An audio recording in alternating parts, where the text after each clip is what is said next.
Hi friends, कैसे हैं आप लोग। आई होप बहुत अच्छे होंगे।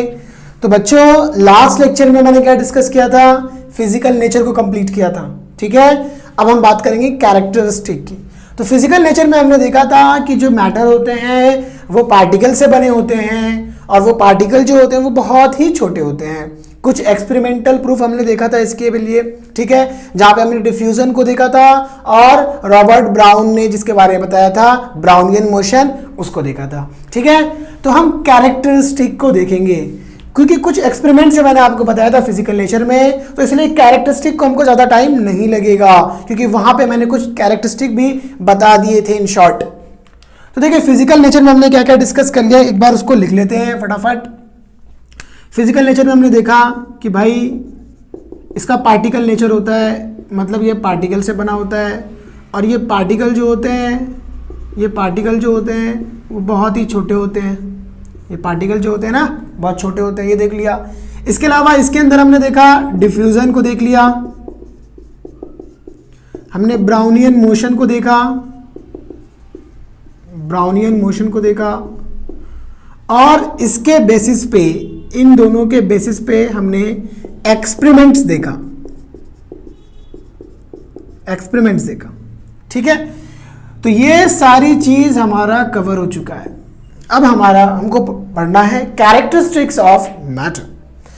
तो देखिए, कैरेक्टरिस्टिक्स ऑफ मैटर की क्या क्या खासियत है वो हम देखने जा रहे हैं। तो मैटर की पहली खासियत ये है बच्चों कि जो मैटर होता है ना वो क्या होता है, उनके पार्टिकल्स के बीच में स्पेस होता है। क्योंकि मैंने बोला है कि मैटर किससे बना होता है, छोटे छोटे पार्टिकल से बना होता है ना। तो जैसे मैंने आपको बताया भी था, मान लीजिए ये कोई मैटर है, ये कोई सॉलिड है आपके पास, ठीक है। अब इस सॉलिड में छोटे छोटे क्या है बच्चों, पार्टिकल्स हैं। छोटे छोटे क्या है, पार्टिकल्स हैं। तो ये जो पार्टिकल्स हैं, क्या इनके बीच में स्पेस है, क्या इनके बीच में खाली जगह है? जी हाँ है। यही है इसका एक पहला प्रॉपर्टी, क्या कि जो मैटर होते हैं उनके पार्टिकल्स के बीच में स्पेस होते हैं।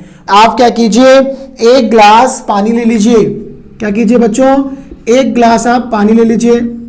ठीक है, जब आप एक ग्लास पानी ले लेंगे, ठीक है, तो उसमें क्या कीजिए, आप मार्क कर दीजिए। मान लीजिए मैंने यहाँ पे इसमें पानी भर लिया है भाई, ठीक है, और फिर मैं क्या कर रहा हूं, इसको मार्क कर रहा हूं कि भाई मैंने वाटर जो है ना वो यहां तक भरा है, पानी मैंने यहां तक भरा है। अब क्या करो, आप 2 चम्मच नमक डाल दो भाई इसके अंदर, है ना। मान लीजिए 2 चम्मच या 1 चम्मच, कितना भी आप सॉल्ट इसके अंदर डाल दो। उसके बाद जब ये अच्छे से मिल जाए तो फिर वापस मेजर करो, फिर वापस देखो कि क्या पानी का लेवल जहां पे मार्क किया था वही है या और ऊपर हो गया। तो आप ऑब्जर्व करोगे कि इस पानी का लेवल ऊपर नहीं गया बल्कि वहीं पे रहा। तो क्या नमक फिर कहां गया, नमक हमने डाला उसके अंदर तो पानी का लेवल बढ़ना चाहिए ना, लेकिन ऐसा नहीं हो रहा है। इसका मतलब ये है कि उन पार्टिकल्स के बीच में खाली जगह है जहां पे वो नमक जमा हो जा रहा है।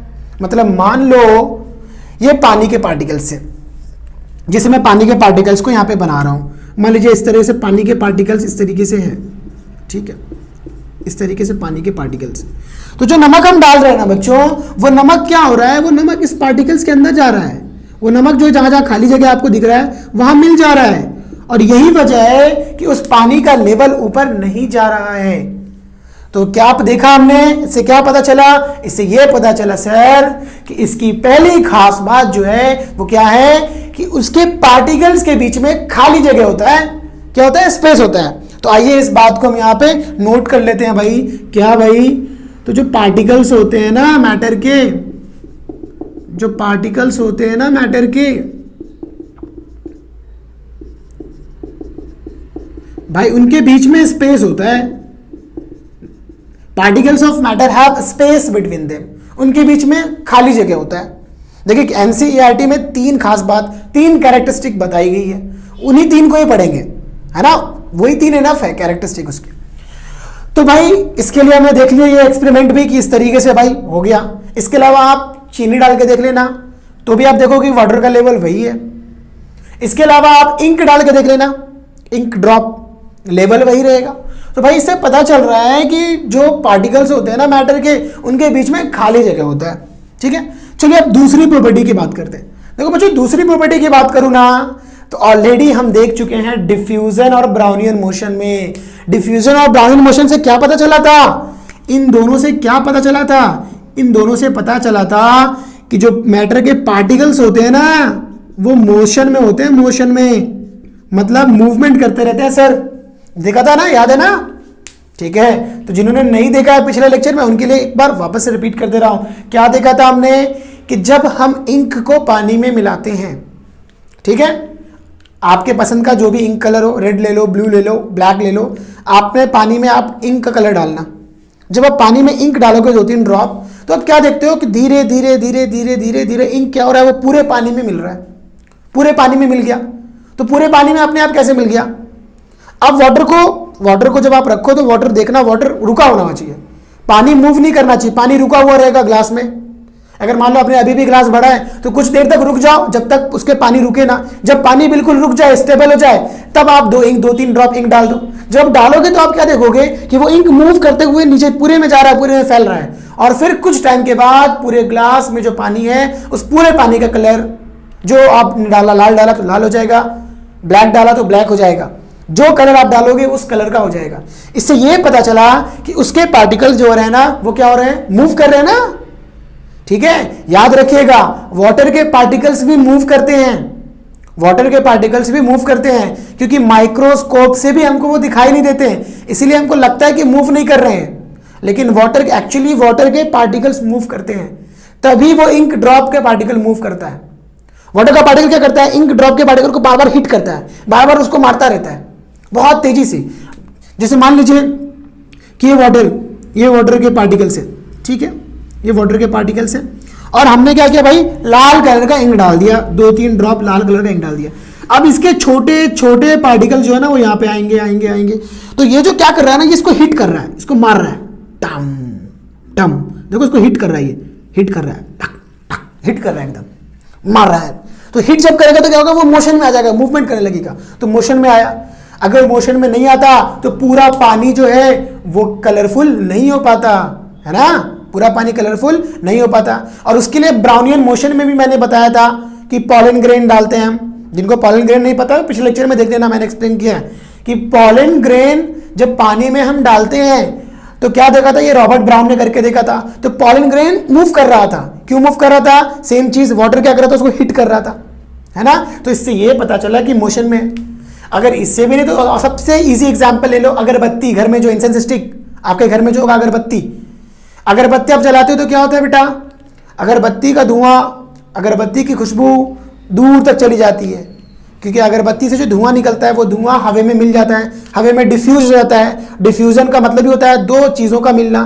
तो वो जब मिल जाते हैं तो क्यों मिलते हैं? क्योंकि पार्टिकल मूव करते रहते हैं। अगर अगरबत्ती का धुआं जो होता है यानी कि वो पार्टिकल मूव नहीं करते तो वो मिल नहीं पाते, और मूव करने के से दूर तक जाते हैं और दूर तक खुशबू आती है। तो बेटा दूसरी प्रॉपर्टी क्या होती है कि मैटर के जो पार्टिकल्स होते हैं ना, मैटर के जो पार्टिकल्स होते हैं ना सर, हाँ बेटा आगे बोलो, वो क्या करते हैं? They are particles of matter are in motion. Sir वो मोशन में होते हैं, मूवमेंट करते हैं सर। ओके ओके ओके बेटा, समझ गया। ठीक है, इसको इरेज कर देते हैं। उसके बाद तीसरी प्रॉपर्टी सर क्या है? तीसरी प्रॉपर्टी भी जानना है अपने को। तो पार्टिकल्स, जो मैटर के पार्टिकल्स होते हैं ना, वो आपस में अट्रैक्ट करते हैं। पार्टिकल्स अट्रैक्ट करते हैं, ठीक है। मैं पहले लिख दूं, they attract with each other. वो आपस में अट्रैक्ट करते हैं। याद करो बच्चों, मैंने बताया था आपको स्टेट में कि जो सॉलिड्स होते हैं ना, उनके पार्टिकल्स बहुत ही करीब करीब रहते हैं, बहुत ही करीब करीब रहते हैं ना, बहुत करीब करीब होते हैं। और जो लिक्विड होते हैं ना बच्चों, उसके पार्टिकल्स ना थोड़ा दूर दूर होते हैं, है ना। और गैस की बात करूं, वो भी रैंडमली होते हैं, रैंडम बना लो, एक यहाँ बना दें, एक यहाँ बना दें, एक यहाँ बना दें, ठीक है, एक यहाँ बना देते, यहाँ बना देते, एक यहाँ भी बना देते हैं। गैस में ना बहुत ज़्यादा ही दूर दूर होते हैं भाई, ठीक है। तो जो पार्टिकल्स बहुत ज़्यादा, मैंने बोला था कि गैस के पार्टिकल दूर होते हैं तो वो बहुत ज़्यादा मोशन करते हैं, मूव करते हैं, किसी भी डायरेक्शन में मूव कर सकते हैं, किसी भी डायरेक्शन में मूव कर सकते हैं।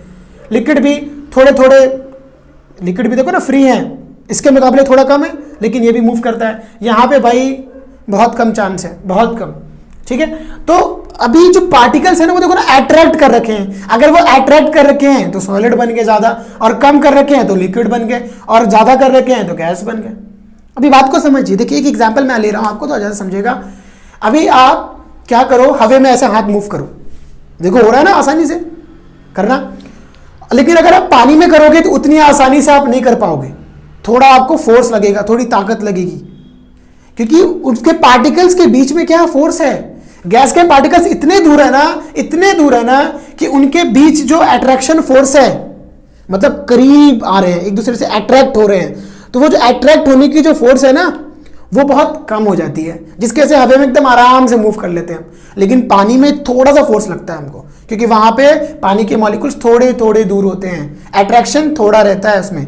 यहाँ पे तो अट्रैक्शन बिल्कुल समझो ना के बराबर, नेग्लिजिबल मान के चलो, यहाँ पे तो थोड़ा रहता है। लेकिन सॉलिड के केस में रहे, अभी मैं आपको बोलूं कि चलो बेटा इस मार्कर को तोड़ते हैं, या फिर किसी वुड, कोई वुड है, वुड का कोई प्लैंक है, लकड़ी का कोई टुकड़ा है, या फिर ईंट है, बोले चलो उसको तोड़ो भाई, तो भाई उसको कैसे, मतलब क्या करो आप, उसके पार्टिकल्स के अंदर जाएंगे, पार्टिकल छोटे छोटे ना, इसके अंदर जाएंगे तो क्या होगा, अगर हम इसको जोर से मारेंगे तो हमको हर्ट होगा, चोट लगेगी भाई हमको।